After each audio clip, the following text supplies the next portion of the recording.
play. Will he shoot? He does. He scores! It was a Canadian icon as big as, well, Wayne Gretzky. I've been, from day one, a Blackberry user. And became a global brand everyone just had to have, including the most powerful people in the White House, on screen. I can't find my Blackberry. And off. Research in Motion changed the way we communicate and introduced two new Canadian legends, joint CEOs Mike Lazaridis and Jim Balsillie. But technology kept evolving, and Steve Jobs was on the hunt. This is one device, and we are calling it iPhone. All of a sudden, BlackBerry appeared stuck in time. Do you ever look at it and go, what are we going to do if this isn't our primary business? No. Soon, its market share collapsed. I still have a Blackberry. One guy has a Owning one became uncool. Balsillie and Lazaridis have never opened up about how their dream fell apart and the personal betrayal they both felt, until now. All that's revealed in a new book about the spectacular rise and fall of BlackBerry, called Losing the Signal.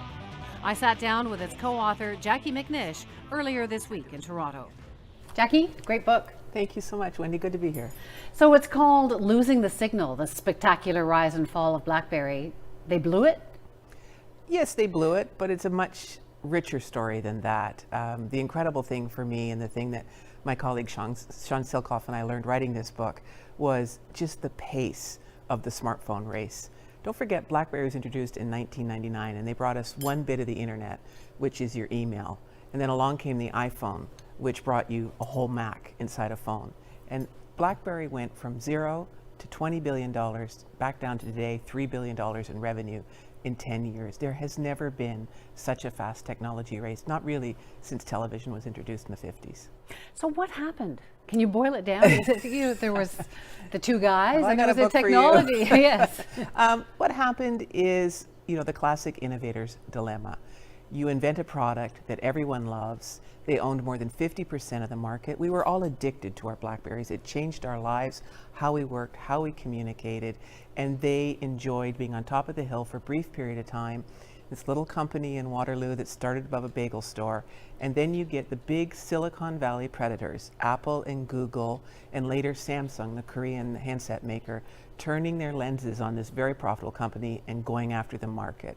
Steve Jobs walked onto a stage in January 2007 and pointed his big guns at BlackBerry and said, we're going into the smartphone market.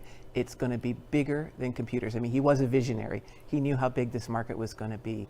And back in Waterloo, Mike Lazaridis and Jim Balsillie, the two co-CEOs, looked at this phone and said it will never work, because they had grown up in an environment where bandwidth was so limited. You had to be very efficient. They didn't get it. They saw the touch screen and didn't get it. It was more than they didn't get it. They didn't think the carriers would be able to carry the capacity and the traffic that the iPhone would generate. We always heard lots of gossip about their relationship and that they had started to pull apart.